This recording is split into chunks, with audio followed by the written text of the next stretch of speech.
Hello, everyone, and thank you so much for joining us for the 2020 Oshkosh State of the City. We are so excited to have you here tonight. We have some great awards and an excellent program from the city manager. And to kick us off tonight, we're very excited to have the Oshkosh West Choir here, led by Bethany Meyer, and they're going to kind of just kick us off with a couple of songs. So with that, I'd like to introduce the Oshkosh West Choir.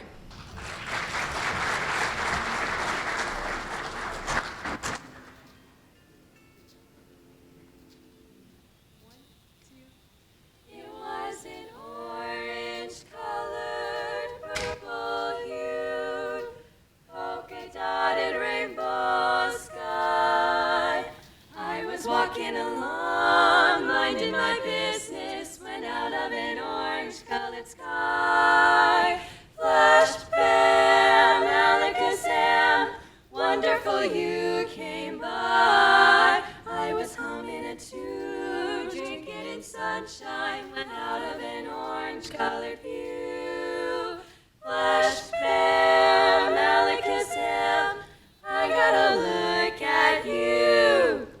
One look and I yelled, timber, watch out for flying glass. Cause the ceiling fell in and the bottom fell out. I went into a spin and I started to shout, I've been hit, this is it, this is it. I was walking along, minding my business, when love came and hit me in the eye. Oh, flash, bam, alakazam. Can't believe I'm loving such a wonderful man. Flash, bam, alakazam, under an orange-colored purple sky. Polka-dotted rainbows got a sky. Flash, bam, alakazam, and goodbye. Flash, bam, goodbye.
Wow, thank you so much. One more round of applause for the Oshkosh West Choir. So thank you to them for kicking off our program tonight. We're going to go ahead and get started with our State of the City address, beginning with the awards. So with that, I would like to introduce our Oshkosh Mayor, Lori Palmieri.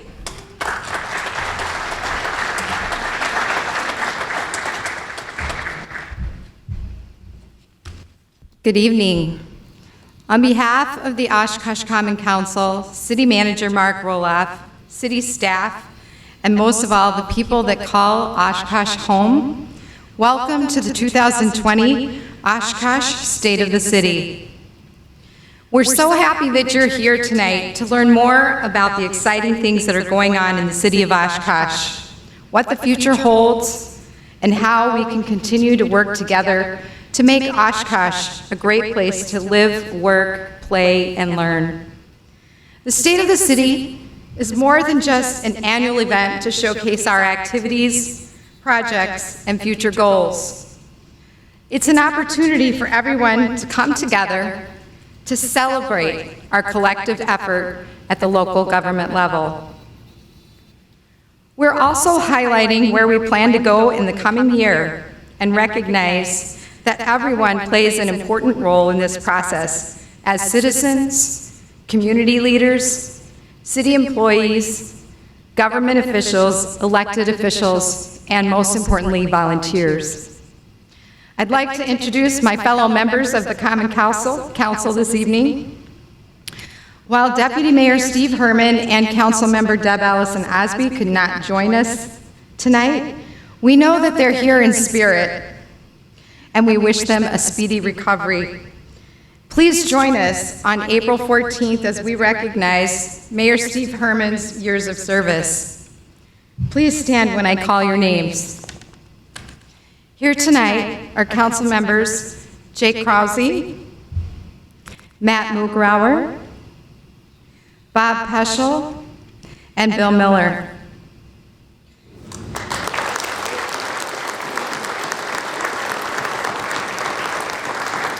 In just a moment, we'll honor several individuals with our Citizen Service Awards for their ongoing efforts in serving on our various boards and commissions. We'll also take time to recognize some individuals and organizations within our partner awards. Following those awards, City Manager Mark Rohloff will deliver his 2020 State of the City Address. So now, we will continue with the Citizen Service Awards, recognizing citizens for their years of service on our boards and commissions. While we are spotlighting 23 people tonight, we'd like to thank all the citizens who serve on the city's 22 boards and commissions. What you do is truly appreciated, and it helps inform policy for improving Oshkosh residents' quality of life, and I want you to know your voice matters. As I read our award recipients' names, please hold your applause until all the names have been listed. Those who are being honored, please stand when your name is called. I would like to note, especially, that one of our award members and recipients, Lurton Blazingham, regretfully passed this morning. I learned this just prior. He was going to be receiving his 10-year service on Committee on Aging Award. He's also served on the Sustainability Advisory Board, our Plan Commission, and many, many other organizations in the community. Let's just take a moment now for silence to remember Lurton.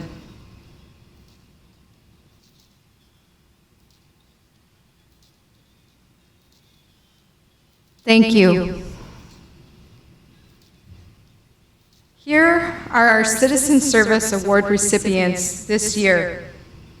The following people have served 5 years. Marlo Ambas for the Business Improvement District Board, James Evans for the Business Improvement District Board. Yeah, you guys are already standing.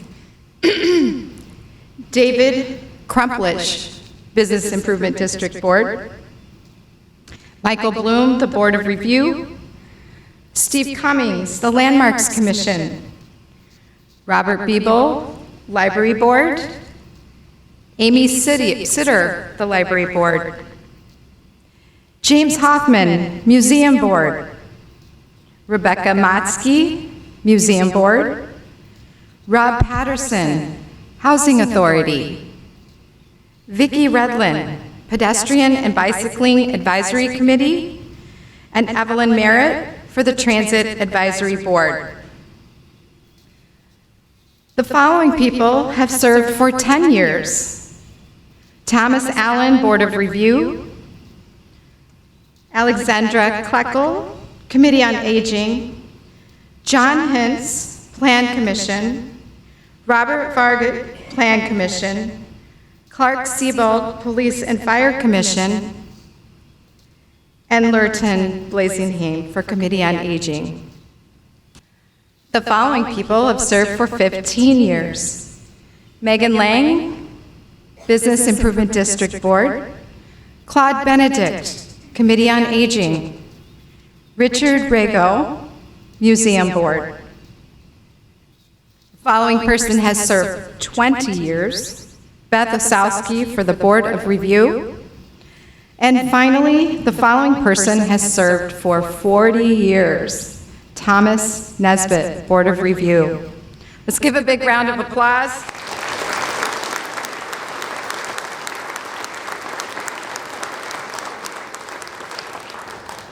Just like you to know that we are continually looking for members of the community to get involved on our boards and commissions. Anyone either in attendance or watching at home or online is interested in joining a board or commission, you can just log on to the city's website on the Board and Commission page and apply. As of this year, we do have online applications available for your convenience. Now I'd like to introduce Councilmember Jake Krause and Oshkosh Southwest Rotary President Todd Slater, who will be presenting the Environmental Leadership Award. In 2019, the Oshkosh Rotary Southwest and the City of Oshkosh Sustainability Advisory Board partnered to present the first annual Environmental Leadership Award. Tonight, at the 2020 State of the City, we continue that partnership to recognize the achievements of individuals and organizations who have contributed significantly to the environmentally sensitive efforts in the City of Oshkosh. Together, we have nominated an Oshkosh business owner to receive the second annual Oshkosh Environmental Leadership Award. As the owner of Planet Perk Coffee Houses, Ken Osmond has worked for many years to establish his business as a leader in environmentally and socially responsible practices. After his purchase of Planet Perk in 2008, Ken Osmond began to make many noteworthy changes. Planet Perk began purchasing locally sourced produce, recyclable packaging, and implementing sustainable business operations. His many efforts including using post-consumer and compostable paper products, reducing water and energy consumption by choosing efficient low-flow and low-energy devices, and using sustainable materials for renovation. Certified as a Smart Plate restaurant, Planet Perk's focus is on natural and organic ingredients, creating a menu which supports responsible and sustainable practices. Seeing diversity as America's greatest strength, the coffee houses provide a safe and welcome environment to all. Planet Perk also supports many local organizations, charities, and veterans programs. The Oshkosh Rotary Southwest Sustainability Advisory Board and City of Oshkosh applaud Mr. Osmond's unwavering commitment to environmental and social sustainability. It is with great honor that we present the second annual Environmental Leadership Award to Ken Osmond.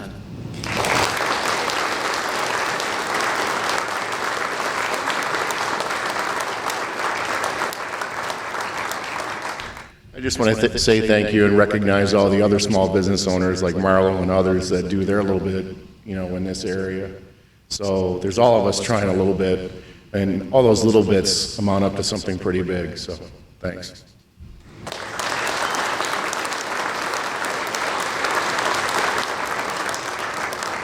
Next, we'll move on to our neighborhood recognition part of the awards.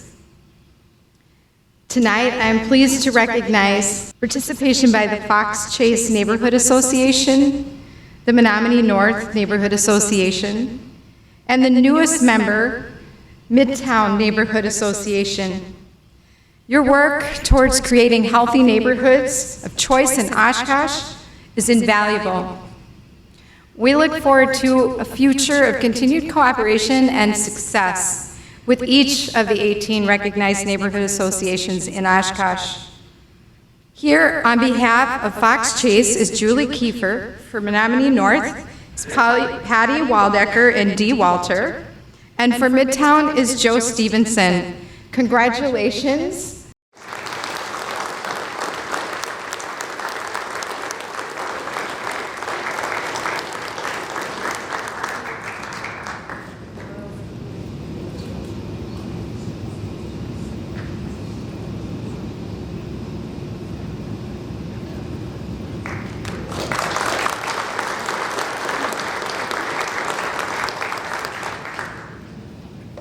For For Neighborhood Association Volunteerism Recognition, tonight we recognize River East Neighborhood Association as the 2019 recipient of the Neighborhood Association Volunteerism Recognition for demonstrating a significant increase in volunteer hours recorded and for the pursuit of healthy neighborhoods.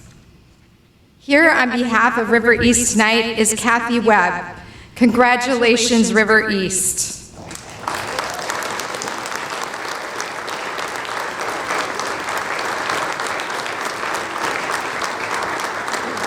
Next, we have our Community Partnership Awards. But first, I'd like to introduce Councilmember Bill Miller, who'll be presenting our first Community Partnership Award of this evening. If you build it, they will come. We all probably know that saying from the movie Field of Dreams. We know it locally from the idea and the efforts of Sid Supley. Having spent countless hours, days, and years on the local ball fields, she has become the best girls fast-pitch softball player in the state for the past 3 years. After winning the first of her 3 Gatorade Player of the Year awards in 2017 as a sophomore, Sid was awarded a $1,000 grant to donate to a national or local youth sports organization as part of the Gatorade Play It Forward program. It was there and then that Sid decided to dream big and give back to her community, as well as future generations of youth softball and baseball players. My turn. Sid worked closely with the Parks Department and Ray Mauer, the Community Foundation, to establish a fund and plan and build a new field at Rainbow Memorial Park. The goal for Sid was $75,000 to break ground on the project. With the help of an additional $2,000 from 2 more Gatorade Player of the Year awards, Sid hit the pavement running to secure funds, build her Field of Dreams. By the winter of 2018, Sid reached her goal and construction began. Showing the motivation and determination that she's shown throughout her entire life, Sid raised over $100,000. Now keep in mind this is a 17-year-old kid at the time. The project was completed in 2019, adding a new ball field to the city's inventory that will benefit young softball and baseball players for decades to come. With that, we're thrilled to present this award, the Community Partnership Award, to Sid Supley. Now, Sid couldn't be here tonight because I'm sure she's playing ball and doing homework, but here to accept the award on her behalf is Sid's mom, Heidi Supley. Heidi, come on up.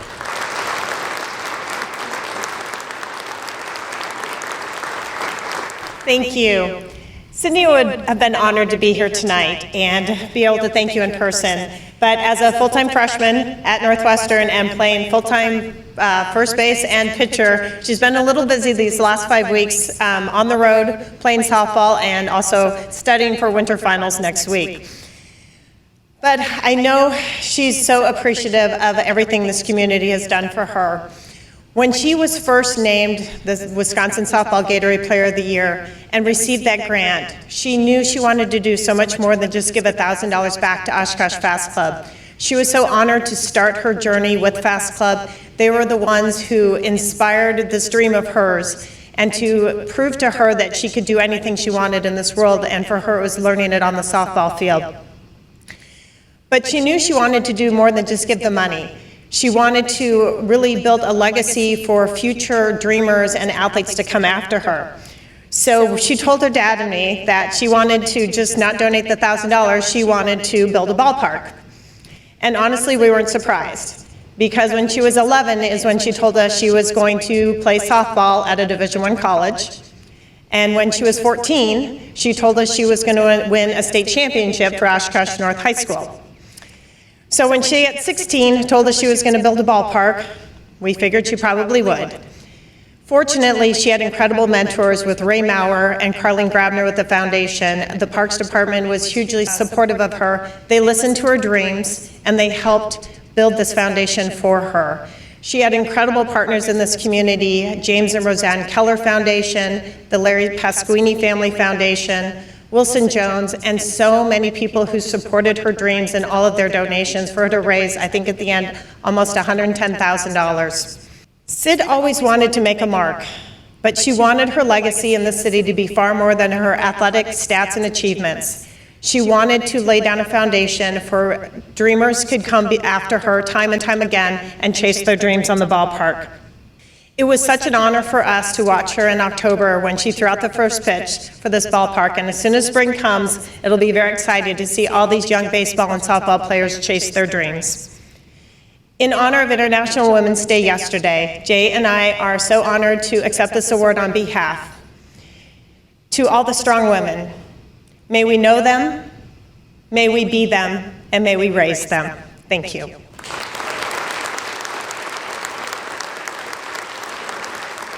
And now I'd like to introduce Councilmember Bob Peschel, who will be presenting our second Community Partnership Award with me this evening.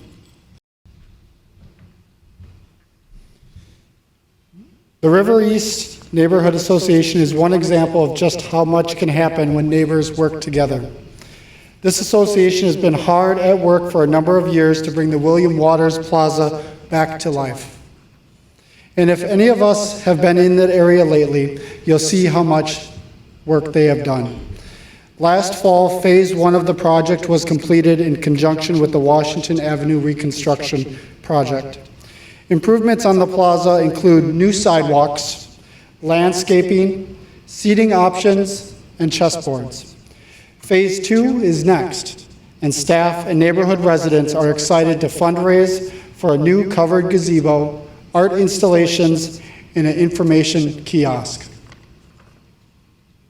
The improvements done to the William Waters Plaza provides neighborhood revitalization and a safe, clean place for neighbors to gather. The River East Neighborhood Association was involved in this project from the very inception, and we're committed to the vision for the future of downtown and River East.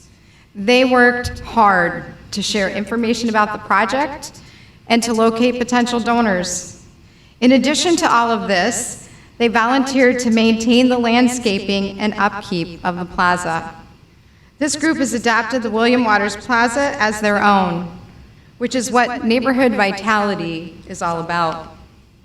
So tonight we present River East Neighborhood Association with the 2020 Community Partnership Award. And here tonight to accept this award is also Kathy Webb.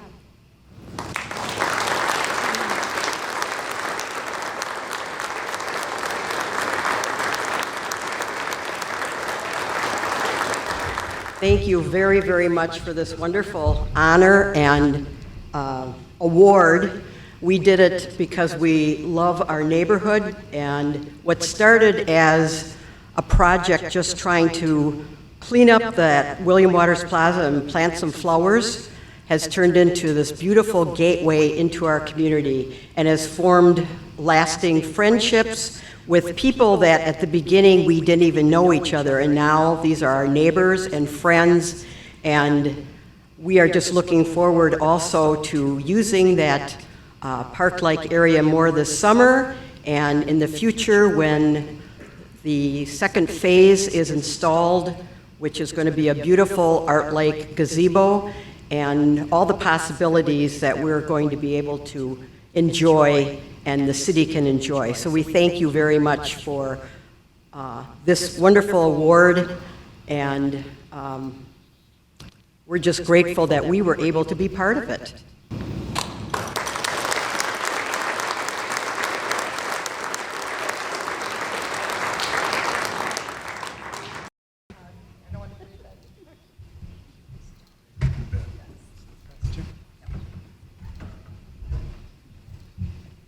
And now I'd like to introduce Council members Matt Mugrauer and Jay Krause, who will be presenting our final Community Partnership Award this evening.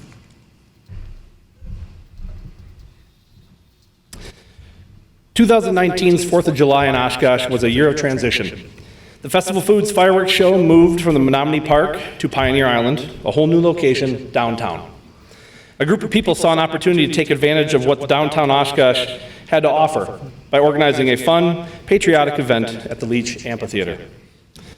Lori Renning, her committee, and the Oshkosh Rotary Club created American Made 4th of July Music Celebration as a fun way to celebrate the 4th of July in a new way, focusing on family, music, fun, and of course, the Festival Foods fireworks show. Lori and her committee worked closely with city staff to ensure a safe, patriotic event occurred on 4th of July. Live music was offered all evening up until the fireworks show. Food trucks and free family activities were offered in Riverside Park. The event, coupled with the Festival Foods fireworks show, brought thousands of people to downtown area and the Riverwalk. The committee recruited volunteers and community organizations to help with the event. This included the local veterans group that sold beverages at the Leach Amphitheater as a fundraiser for their organizations. The event was well organized and a success thanks to Lori, her committee, Oshkosh Rotary Club, and many great sponsors. With that, we are happy to present our third Community Partnership Award of the evening to the Oshkosh 4th of July Committee and the Oshkosh Rotary Club. Here to accept tonight is Lori Running.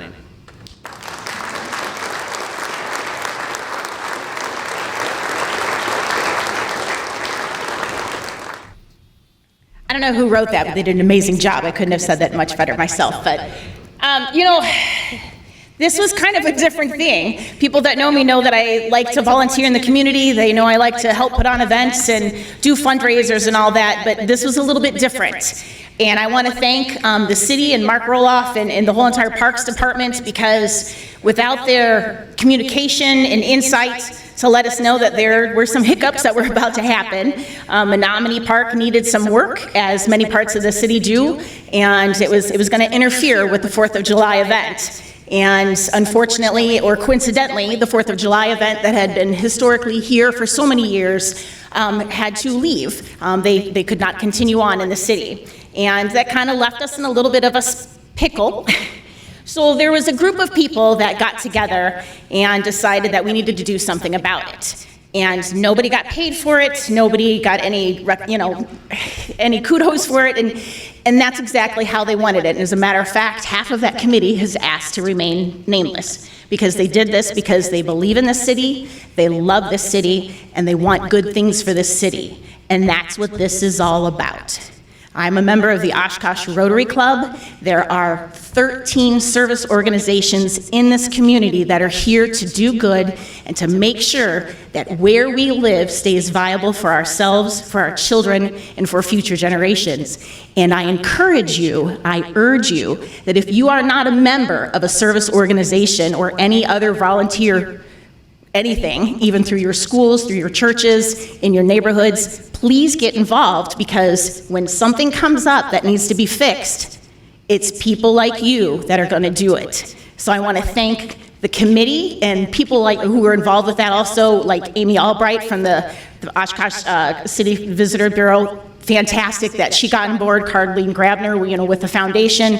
We had a lot of people, even Chris Larson, he stepped up because he believes in downtown Oshkosh, and we had a lot of financial backers and people who helped in planning with this. The key component to it, though, was we needed a nonprofit organization for the event, and that's where my club, the Oshkosh Rotary Club, got involved. And I want to thank them, because this event did not come without controversy. There's a lot of people that had opinions, and boy, have I learned that you cannot please everybody all the time. I never thought I would have such a debate over how many trees there were downtown versus how many trees there are in Menominee Park and which one is better viewing for the fireworks, but that was a big debate that I had to have numerous times over and over again. We just took the area that we thought would be best for the event and used the resources that were available to us and had it there. Menominee Park is fixed now. We looked at the option of having it again downtown, but fabulous things are happening in Oshkosh. There's a lot of development going on, as you can see by everything here. And so we're taking it back to Menominee Park, and I hope everybody enjoys the park again and is able to go there and picnic and just celebrate their city and their families on the 4th of July again. Thank you, Ray, for giving me the heads up. Lurton Blasingame was a good mentor of mine, and I just found out now, like a lot of you, that he passed. He puts me to shame.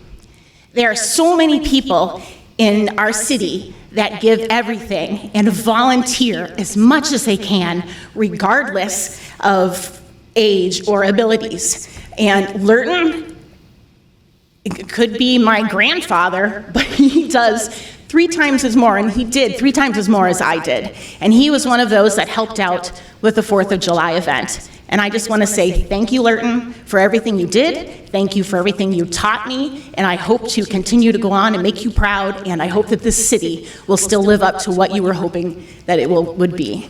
So thank you, everybody.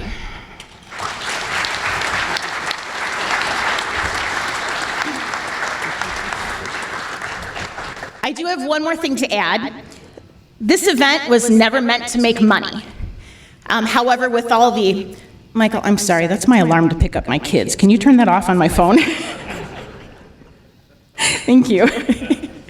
This event was never meant to make money, but we had so much support from all of our sponsors all throughout the event that we ended up having some leftovers from trying to pay for everything that we needed to take care of. So with that, I am going to actually call up Michael Rust, who is the current president of the Oshkosh Rotary Club.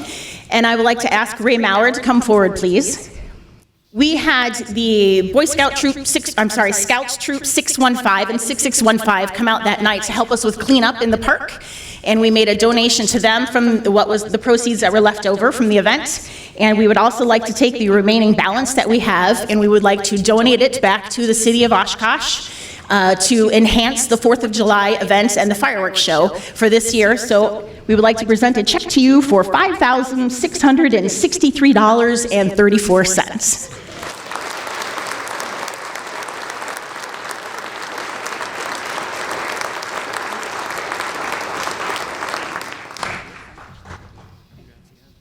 I think we can all look forward to some fireworks, right? July, come on. So this concludes the 2020 awards presentation. Now I'd like to introduce our esteemed city manager, Mark Rohloff, to deliver his 2020 State of the City address.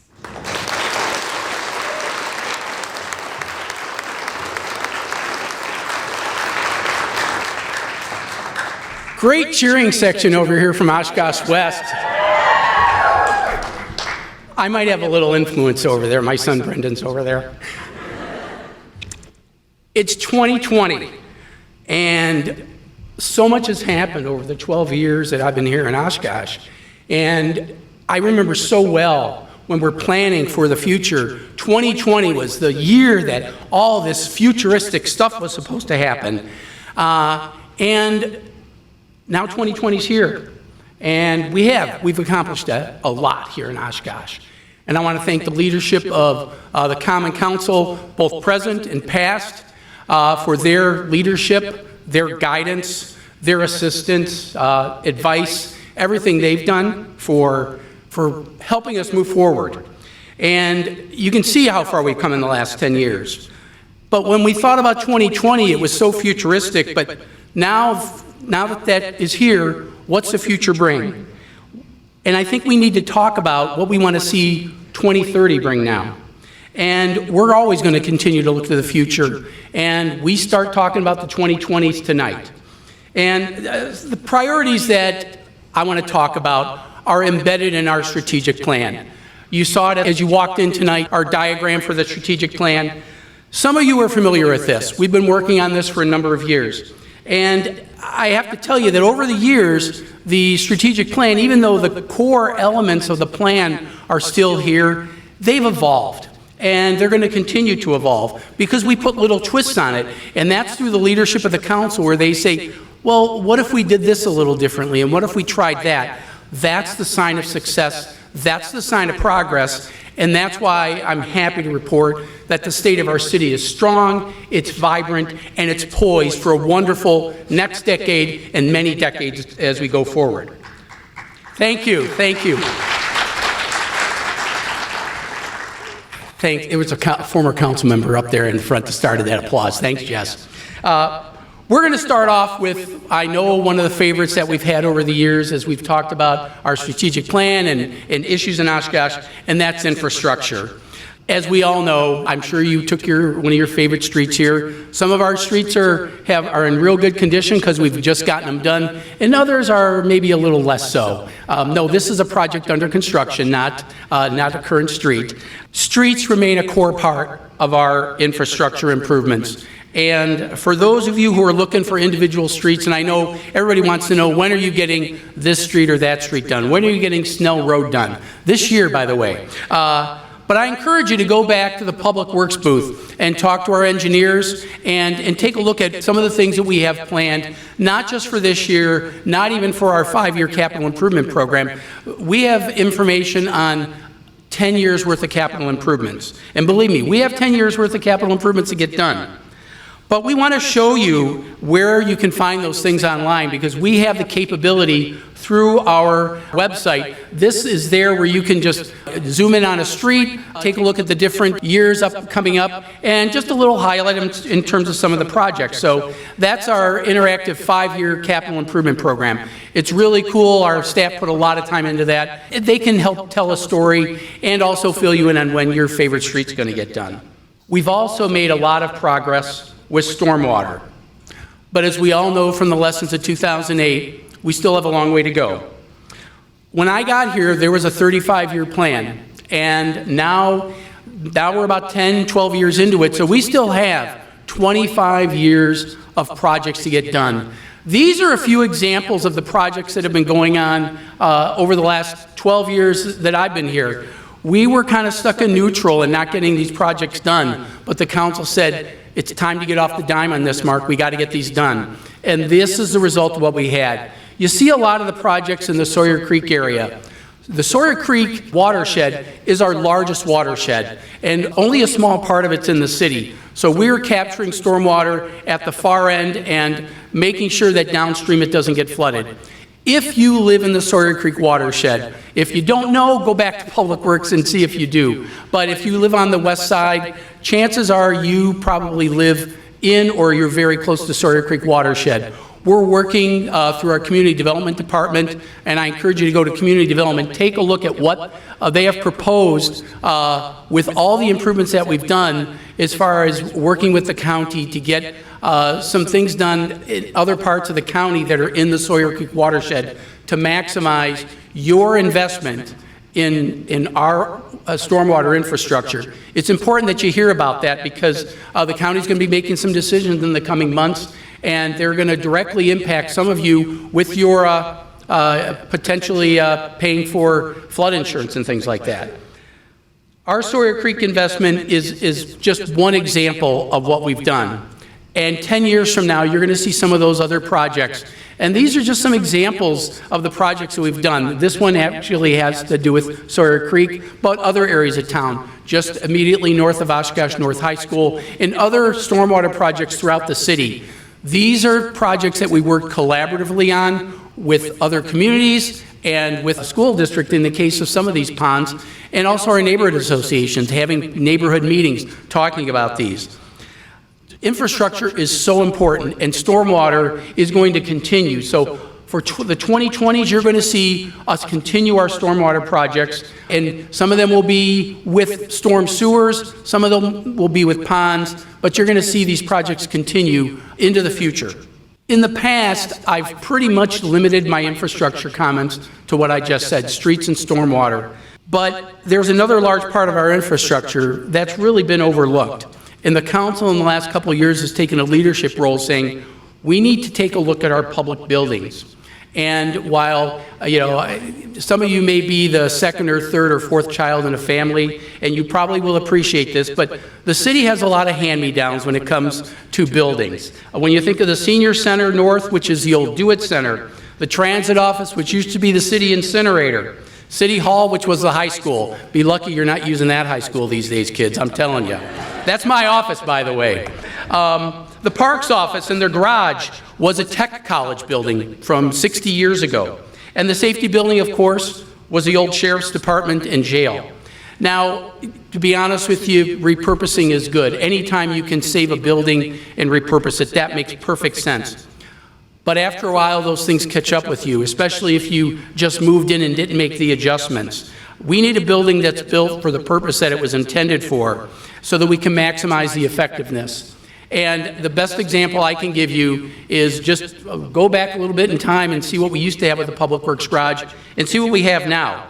The Public Works facility, the productivity that we've gained has been significant. Kevin Ewan, our street superintendent, told me it wasn't too long after we moved in there that our people are getting out of the garage an average of 25 minutes every single day. That much sooner. They're not moving around as they used to have to do with the old building. They just pull their truck out and they get out and they get to work. They plow streets, they fill potholes, they do those things that you, as the public, expect them to do every day. We need similar efficiencies with all those buildings. Now, I told you about a lot of different facilities, but I believe our number one priority at this time is our parks building. It's very behind the times in terms of just efficiencies, and not just work efficiency, energy efficiency, safety, all those things that are important to keep our people efficient and safe and get out in the parks and mow the lawn and fix different things out there. The condition that it's in really requires us to get going. And you can see with some of the other buildings we have, we need to work on those. So by the end of the decade, here's what I'd like to see.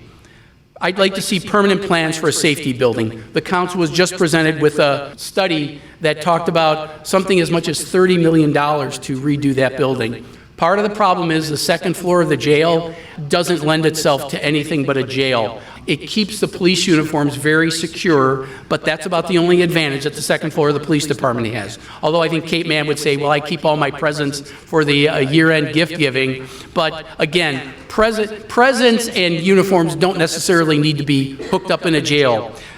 That building is long overdue. But because of the price tag, we've got to keep that in perspective. But we need to get the plans done.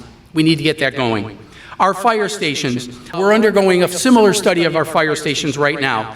And our stations are starting to show their signs of age. And I think we have some of the years that they were built shown here. They were also placed at these locations very strategically at that time. But in addition to the needs of the department evolving and where we need to strategically place ourselves based on our community's growth, we have to consider the locations for the current time and the future growth. So those are some of the things you're going to see as the fire department study evolves. And we may have to move some of our stations as a result. And we have to take a look at anything we can do collaboratively with our partners. Our fire department does an incredible job of providing EMS service to most of our surrounding townships and cities and villages. We're a leader in this area, and the fire department deserves a lot of credit for reaching out to our neighboring communities to get this done. The fire department is also looking at building a training center. That's over on Sawyer Street, just across from Lourdes High School. It's the old armory. We just want to get it redone that can provide some training so our folks don't have to drive out of town to go get training. They can get it done here and they can save on overtime. There's a lot of efficiencies that will gain there. But there are many other buildings. And if you go around to any of the booths, you're going to hear stories about those, whether it's the Public Museum or City Hall that I've mentioned. The Grand Opera House is another building. It's almost 140 years old. We got a new roof there about 10 years ago, but there's other needs there. To be relevant this day and age, we need that. And the convention center, when I'm sitting there waiting for the event to start, oh, there's stains in this carpet and that. This gets used a lot, and we need things done there. So take a look at those things that we're going to be working on over the years, because our buildings are in some pretty rough shape, and we're going to need to address them. So I just reeled off a bunch of facilities and infrastructure needs, and that's pretty expensive stuff. And we need, at the same time, we need to live within our means. And so what we're really talking about is debt management and finance. It's just good old-fashioned financial accountability. All these things must get done, but we need to balance between the needs that we've all described and we all acknowledge and our ability to pay for it. So you'll see this slide that shows our debt. And our council 7 years ago committed to getting our debt down to 70% of our limit. Now the council's committed to another 10-year plan to get it down to 50%, because we got down to 70% and actually we're near 60%. We need to get to 50% of our state borrowing limit by 2030. Our infrastructure needs are there, but we need to balance it with our need to reduce our debt. So how do we do that? We do it through growth in equalized value, which is shown there in red.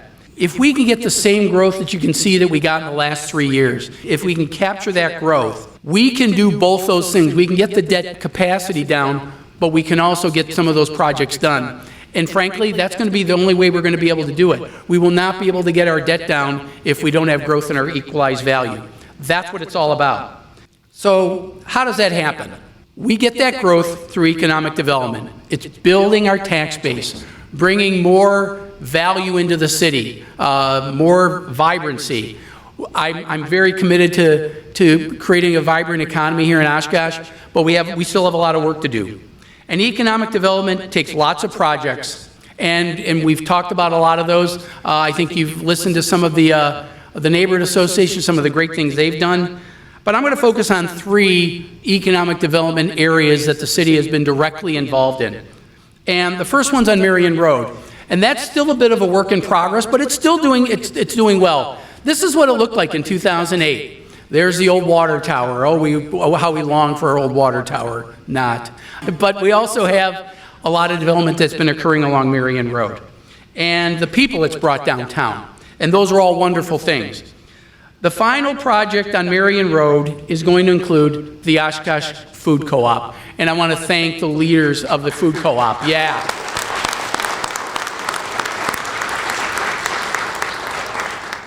Quality takes time. We're getting quality, and we're adding something that's really going to enhance our downtown area. But this is an example of it does take some time to get that success, and we have to be patient with those things. And we're not completely done on Marion Road, but we know how far we've come, and we're just starting to hit our stride with some of these other projects. So we have similar opportunities available for us right now, and that leads me to talk about the Sawdust District.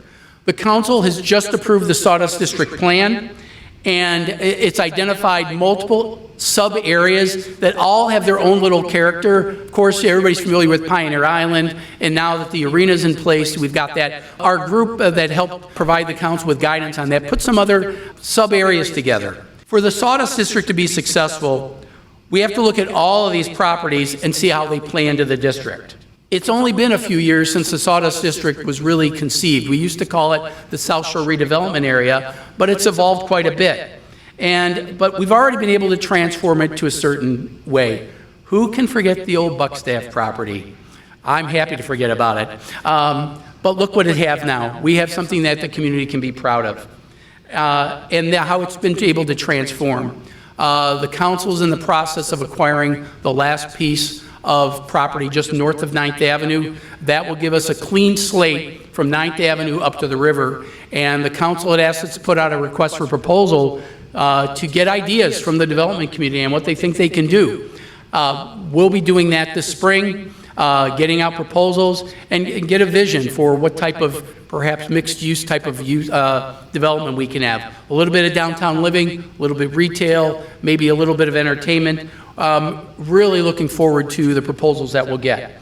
And of course, Pioneer, Mark, you promise Pioneer every year.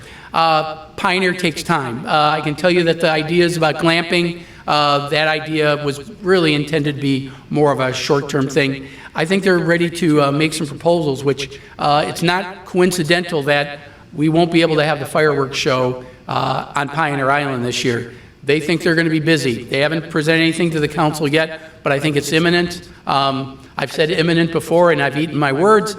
So just, but they're saying no to fireworks, so I'm very hopeful that that's going to go. Then our last example that I want to talk about is Oshkosh Avenue, because that's undergoing some rapid-fire development and rapid-fire changes.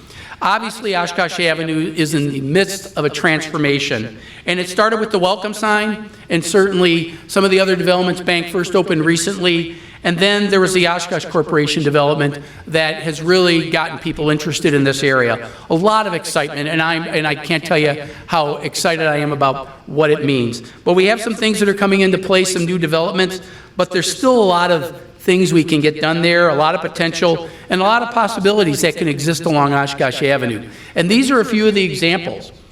The council and our plan commission have set high standards for this area. They have a special zone that doesn't exist anywhere else in the city. And it's going to take some patience to get that done.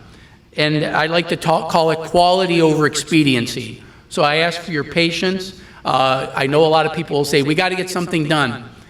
If we want to get that growth and that equalized value, we need quality growth, we need quality equalized value that's going to stay with us for many years. So I encourage you to be patient, but also encouraging when we see somebody having proposed some things. There's a new hotel that's been proposed out there. Council's already approved it, and we got a few other ideas that you've seen out there. We're very excited about those prospects. Then we have to talk about the other part of economic development, that this day and age, you talk to any business person in town, the number one issue related to economic development is workforce.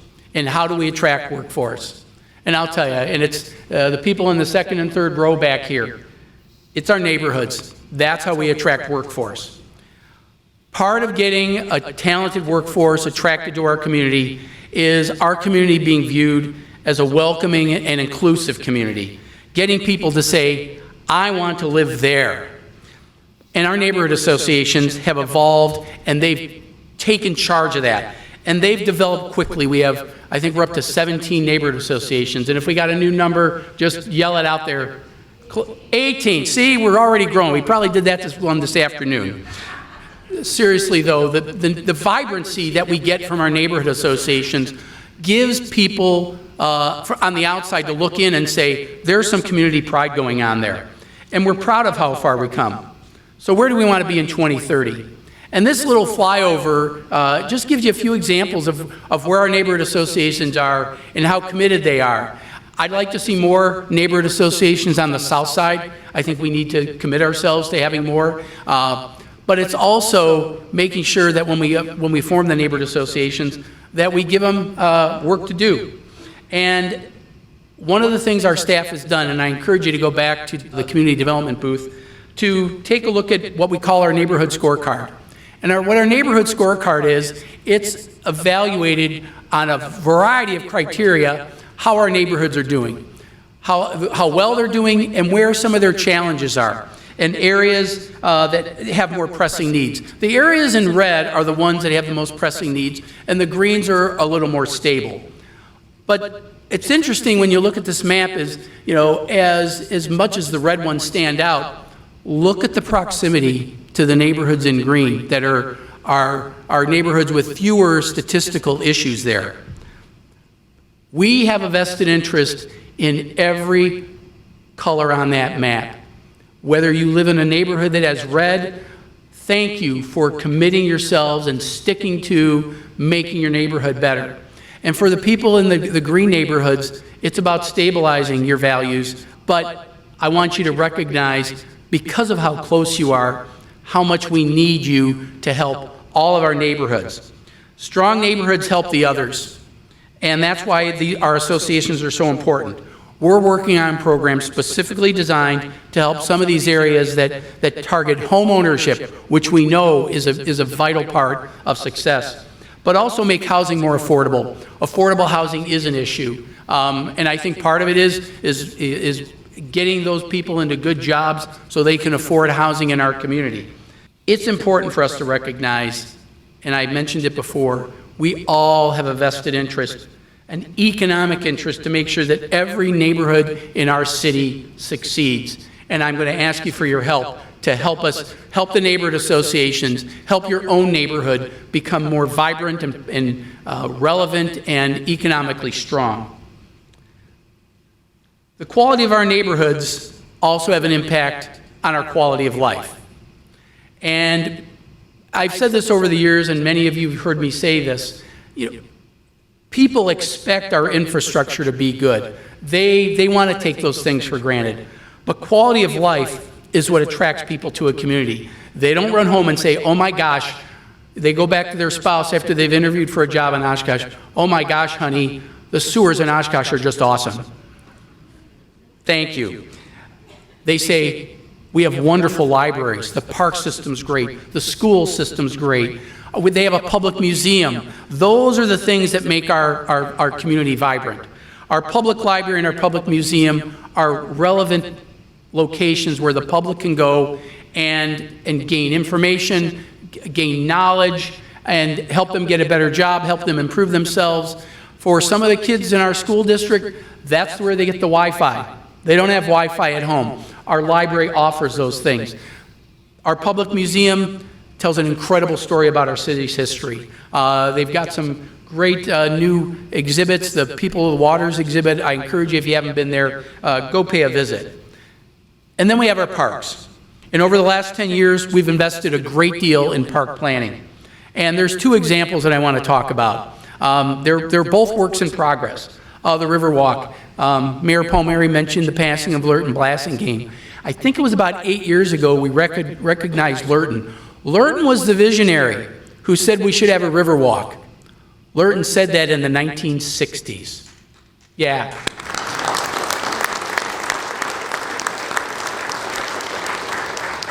Look what we've done with our Riverwalk system. And that's just 10 years. We didn't start those projects until 2010. Think of what more we can get done in the next 10 years.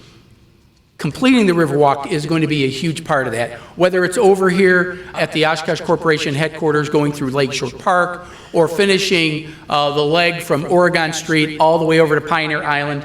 Those are ones that we need to work on, and we should commit ourselves to making sure that that Riverwalk system gets complete by 2030.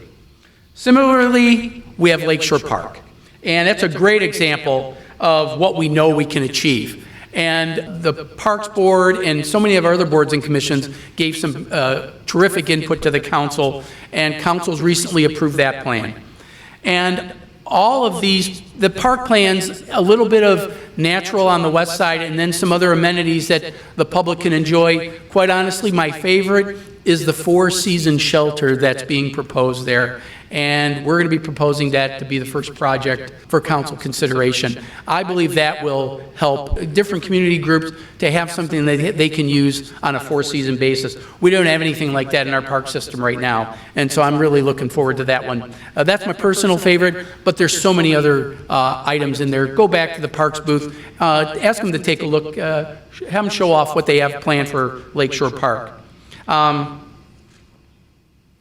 All of those things that we've talked about, all the things we had in our park system, everything involves a partnership and a collaboration within our city.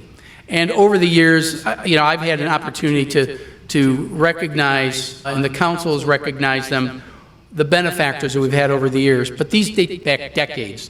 Whether it's the Sawyer family giving us the Oshkosh Public Museum, the Herrenberg family, their generosity for the Menominee Park Zoo, making it free for every visitor, the Community Foundation and the countless partnerships that the Community Foundation has done for us. And there are so many others, and I can't name them all, and some of them have asked to remain anonymous over the years. All they care about is bettering our community. So my question to all of you tonight is, who among you will be the next to say, I want to be part of this? And that doesn't just involve money. In fact, it's your time, it's your talents, it's your involvement. The recognition we had for the 4th of July event this year, that was all volunteers. That wasn't money that was put up. They created money, but they didn't start that with an intent of donating money. It's your involvement that makes it happen. That collaboration, we all need to get involved. And we've done this before. Everything I showed you that we've accomplished over the last decade is due to your involvement. You made those things happen, and we can do this again. We couldn't accomplish this without the leadership of the council and the hard work of our staff, and I want to thank them.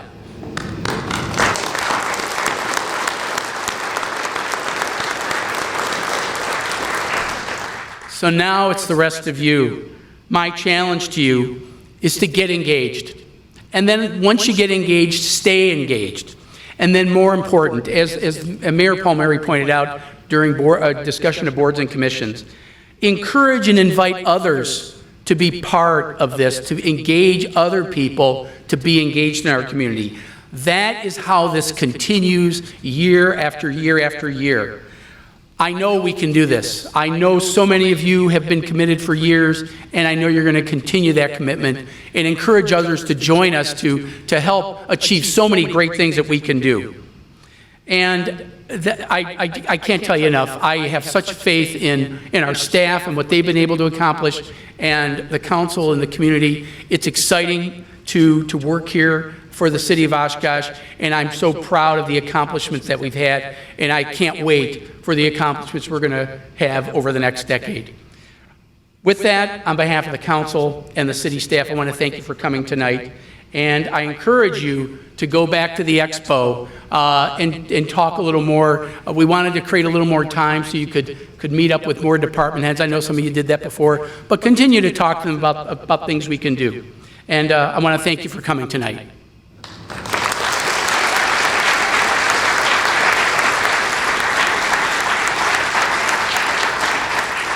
But we're not done yet. I want to invite the Oshkosh West Choir back up for a couple more songs to give us a little more uplifting spirit as we leave tonight. I want to thank them, Bethany Meyer, their choir director, and for the kids for being here. They were, as they're getting assembled up there, they're also doubled as the Madrigals group during Christmas time, and I cooked all 24 of them breakfast one morning, and boy, can they eat. So sing it away, kids. Thank you very much, and thank you for coming tonight.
Money can't buy me love, la la la la.